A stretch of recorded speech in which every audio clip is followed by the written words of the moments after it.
Hi, this is Kagawad Joy. Mayroon tayong Ampalaya Challenge ngayon. So, mayroon tayong kasama dito na parang ilan yung timbang kaya to. So, tingin ko ito, parang may half kilo ito eh. So, naghati kami. So, sino daw yung magaling kumain ng ampalaya? Ampalaya Challenge to eh. So, ikaw mauna bago ako. Try mo. Try mo nga kung anong lasa ng ampalaya. Actually, ito, bago mo kainin, kasi pinopromote namin yung gulay-gulay. Sa ngayon kasi, maraming gulay. Ito, tumubo lang ito. Pero ito yung... May bakod. Bakod. Hindi namin tinanim. Nasasayangan kami, ang dami. Kaya gusto nyo humingi, punta lang kayo dito. So ngayon, ito ay maganda kasi yung ampalaya, alam nyo naman, mapait pag may diabetes. Oo, marami, di ba? Oo. Pakilala ka para kilala ka nila. Hello po. Diyan Aquino. Diyan Aquino. Siya po ay may trabaho dito ngayon. So, ang gagawin... Oo. Yung ba-vlogger. Nakita niya kasi yung ampalaya. Sabi niya maganda yan sa katawan. Sabi ko, subukan natin kaining hilaw. Yan, hilaw. Tignan niyo ang hilaw. So, mauna siya. Sige. Napay siya pero may gagamit siya. Makakarami kaya? Maubos mo kaya? Hindi naman. Mapait. Hindi, ipakita mo kung paano kumain. So, yan. Sa mga bata na gustong kumain ito o may karamdaman, pwede ito. Pwede. Maliban sa ihalo natin sa gulay, yung ito. Purga. Sige, damihan mo para alam nila na talagang masarap yung ampalaya. Ampalaya challenge to eh. Na siya, 5 dahon. 5 dahon. Imagine, walang yan walang camera, yan, trick. Pwede. Pwede nakailan ka na eh? Nakalima. 6 na dahon. So mga mga 15 na dahon. Sige. Para makita nila. Maganda ito kahit na hilaw, di ba? Ako nga kahapon, kumain ako ng saluyot eh. Ayan. Yun, Ayan, tignan nyo. Totoo yan, Sarap. Mapait na masarap. Dapat may tubig ka. Wala kang tubig. Bali lang. So, ngayon, ako naman, kasi naka 15 na dahon yun eh. So, actually, mapait, pero masustansya ito. Ayan. Kaya, subukan nyo rin dyan.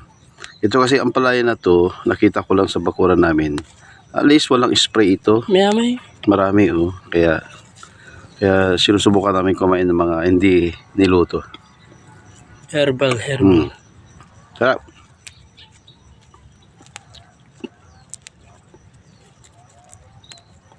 Naiwan sa bunga nga kaso pwede. Sarap siya.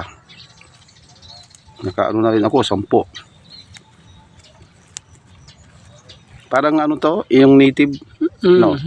Mayroon yung native ampalaya na malimpagay. Meron yung ampalaya na anong tawag sa yung parang ligaw. Balang. Pwede rin yun. Pati yung balang. Pwede rin yun. Sa ito naman, native talaga ito. Yung bunga nito maliliit. Maganda sa pakbet. Kaya ito pag kinakain mo to, nilalagay mo sa ibabaw ng balatong lang. Pagka niya, kulo, pwede nang kainin yun. Ito, sinubukan namin hilaw. Pati yung sa bibig mo, ipakita mo yung sa bibig mo kung mayroon pa. Ganun mo nga. I-video mo. Hindi pa naubos. Sinisip-sip ko yung lasa. Pero pag kaya nyo, pwede ito. Pero pag hindi nyo kaya, wag na kasi mapait talaga. Pero ito ay, mamaya maganda yung kahinaan. Kung may karamdaman ka, pag mataas yung blood sugar mo, o may, yung mislang ginagawa ito pag maraming magagamot kasi mapait siya. Purga na ito, purga. Ugaw. Pakita mo pag nguyaw para alam nila, mga viewers natin.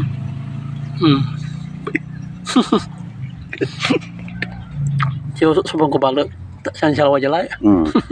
Ito, pag hindi namin naubos, ilalagay namin sa batatong o pakbet.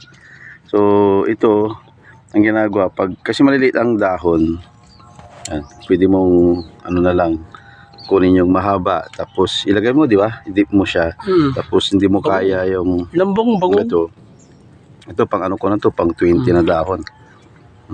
No po, sulasa to. Sinisip-sip niya, tapos sa kanya nguyain. Pwede yun.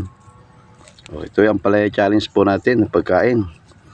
Yung mga gustong kumain ng gito, yung mga raw na vegetable o gay dahon-dahon, pwede. Bahala ko i-vlog rin yung enda ko sa customer ko saya kagulari. Ay, yan, pwede. Pwede, may ginagawa ka. No, kailangan palitada. Anong gagawin ko? Ibibideo ka. Nga pa mag-vlog ka mag-isa. Hindi ka akong kabalo.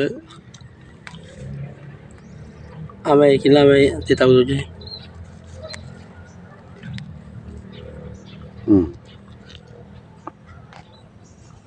Alas maubos ko na. Tsaka nyo, mayroon pa. Dadaling ko to doon sa bata kong nagtatay. Pwede to. Pwede. Yan, itry nyo. Ito kasi tag-ulan ngayon, maraming gulay. Mga ampalaya, ganun. At ang kagandahan pag tag-ulan, hindi mo isprehan yung mga ampalaya. O halaman, sariwa. Susunod namin kakainin, ano nakakain natin kangkong. Kaya mo yung kangkong. Pwede. Kailaw. Hindi dapat yung adobo. Adobo man. Ano yung saluyo? Tasarag itong hilaw. Saluyo, kagabi. Kinain ko. At tinabunan tayo may dyan. Sayang. Sarap. So, ito ay kahit naman pait, masarap ang tingin ko kasi maraming may dudulot na kagandahan sa katawan natin. So, palaya challenge. Diabetes. Sige. Hawakan mo at kakain pa ako para makita nila. Kain ka pa. Binibilang ko yung dahon. Ito, pang 50 na ito. Pang 50 na yung dahon niya. Ngayon, kain ko na. Nasanay ko na ngayon. Yung panglasa ko, nasanay ko na.